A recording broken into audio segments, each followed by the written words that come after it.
Hi everybody, it's time for another J9's Patio Chat check-in.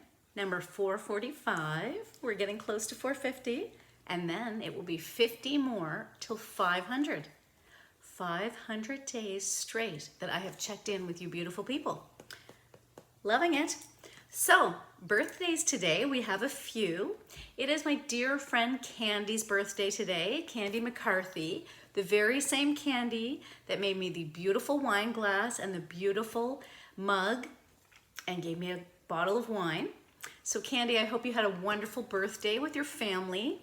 It's Liam Scanlon's birthday, Scanman. I hope you had a wonderful birthday with your wife Karen. I have no doubt that you did. It's Jan Van Dyne's birthday, and Jan and I used to work together at FAC years ago. So Candy and Liam are back in Cape Breton. I know Jan from here. Like I said, we worked at FAC together. Just getting back to those, giving you the history there, Kathy. I know you like to know how people are connected. So Jan retired while I was still working at FAC. And I know she's doing well from what I see, but Jan, it's been way too long since I've seen you, so I'm hoping that as restrictions continue to get lifted a bit, I'll have a chance to see you. It's Al McDonald's birthday. Al's from home. He's a Cape Bretoner, but he's not living in Cape Breton now. We went to high school together. So Al, I hope you're having a nice birthday. It is Dawson's birthday. He's 11 years old, and that's Paul Unsworth's son. And Paul and I went to high school together. He's back home. Catherine is Allison Mack's goddaughter, and I met Allison through my friend Nikki, and Allison lives back home in Cape Breton, so I'm assuming Catherine does too, but I'm not entirely sure. It's Kathleen's birthday, and that is my dear friend Teresa's sister. I've never met Kathleen, but Teresa is surely, well, not surely, she is a special person, so I assume that Kathleen is also a great person. And it's Sean's birthday. He's 11 years old, and that is my friend Amanda's son. And Amanda and I grew up together in Cape Breton, so a fair number of Cape Bretoners on that list, not completely though. So yesterday, because I did my patio chat really late, I didn't uphold my commitment to talk about Indigenous History Month. So I had committed, and I still am committing, to talking each day about Indigenous History Month. So I'm going to mention two things today. So something that was shared with me on Facebook today, which I shared again, and I don't know if I can link. The only thing is, I'm not sure if I'm going to be able to link this here because it's infographics, but I'll tell you what I want you to look for.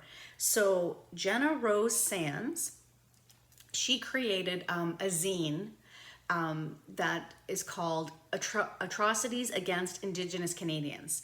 And she started that a few years ago. And so to basically highlight atrocities against Indigenous Canadians, exactly what it sounds like. But something else she did that I wanted to share is she created, I said infographics, I meant to just say graphics. So there are 94 calls to action in the Truth and Reconciliation Report, and she put them in graphics to make it easier for others to understand.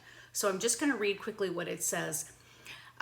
She posted this on Facebook and I shared it. While I believe many people do wish to help change things, I also know seeking out information is not high on many people's to-do list. I have created these infographics, it is infographics, to assist you in learning the 94 calls to action recommended in the Truth and Reconciliation Report. A few things. These are not the end-all and be-all of steps. It is a foundation for forward movement. You may need to sit with each one and see how they relate to your own community and behavior. Don't know a concept or word? Look it up and self-learn before you ask us, Indigenous people in your life. They're not your personal Indigipedia. I really messed that up. Indigipedia. Don't expect praise for doing the work to recognize some basic human rights and to hold others accountable. Teach others around you. That's your biggest power. Have uncomfortable conversations with yourself, family, and social network. More info, www.atrocitiesagainst-indigenous-canadians.com. So that's Jenna Rose Sands. That's the first thing I wanted to talk about today. The second thing I wanted to talk about that I don't know if everyone knows, I had learned this a few years ago, but I didn't always know it, and when I learned it, I was quite shocked. That in fact, it was not until 1960, 1960, that Indigenous people received the right to vote without any restrictions. And I will send a link to this as well. So the right to vote, which most Canadians take for granted, was a hard-fought battle for Indigenous peoples. In most parts of Canada, First Nations were offered the right to vote at the time of Confederation. However, that was only if they gave up their treaty rights and Indian status. Understandably, few were willing to do this. Métis people were not excluded from voting, as few were covered by treaties. Therefore, there was nothing to justify disqualifying them. Inuit were excluded, and no steps were taken to include them, as most communities were geographically isolated, so in the absence of special efforts to enable them to vote, they had no means of exercising this right. And so, long before contact with Europeans and the ensuing Indian Act, Indigenous peoples had elaborate systems of government. Therefore, many unfavorably viewed the 19th century proposal for enfranchisement for two reasons. First, it would mean the termination of their recognition as distinct nations or people, which would mean the beginning of their assimilation into settler society. And second, it would mean voting in a system of government that was alien to the traditions, conventions, and practices of governance of many Indigenous peoples. Voting was also considered redundant, as a traditional effective system was already in place for choosing leaders and governing nations.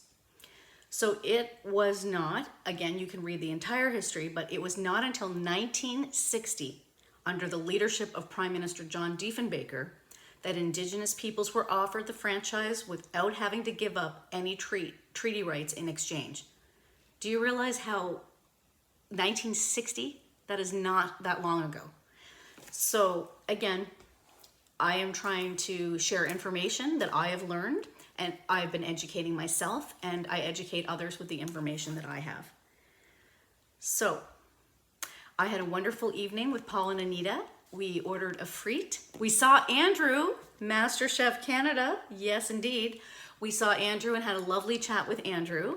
We had the truffle mac and cheese, and Anita had made a beautiful salad. We also ordered carrot cake, but we're having that tomorrow because we're doing a Tidal Bay tasting. So it's a pretty great life, and I'm very, very blessed to have people in my life that share these experiences with me. I also want to share that today I had the privilege and honor to listen to people with lived and living experience with substance use, talk about their lives and some of the suggestions they have for government in terms of our processes. That was, as always, very eye-opening. Not surprising in many ways. As a person who's worked for government for over 15 years, I see many things that we could do better, but I'm always, I just feel really lucky when I have the opportunity to hear from others, particularly those who are most impacted and those that have the experience on the ground. That is where I've always looked to for my education and experience, because you need to go to the source. So I thank those, I don't know if anyone that was there will watch today, but if they happen to, I was very appreciative and I was thankful to be in that room, virtually. So thank you so much. Friday Junior, looking forward to the weekend. Take good care of yourselves. Take good care of others. I will see you tomorrow. Bye.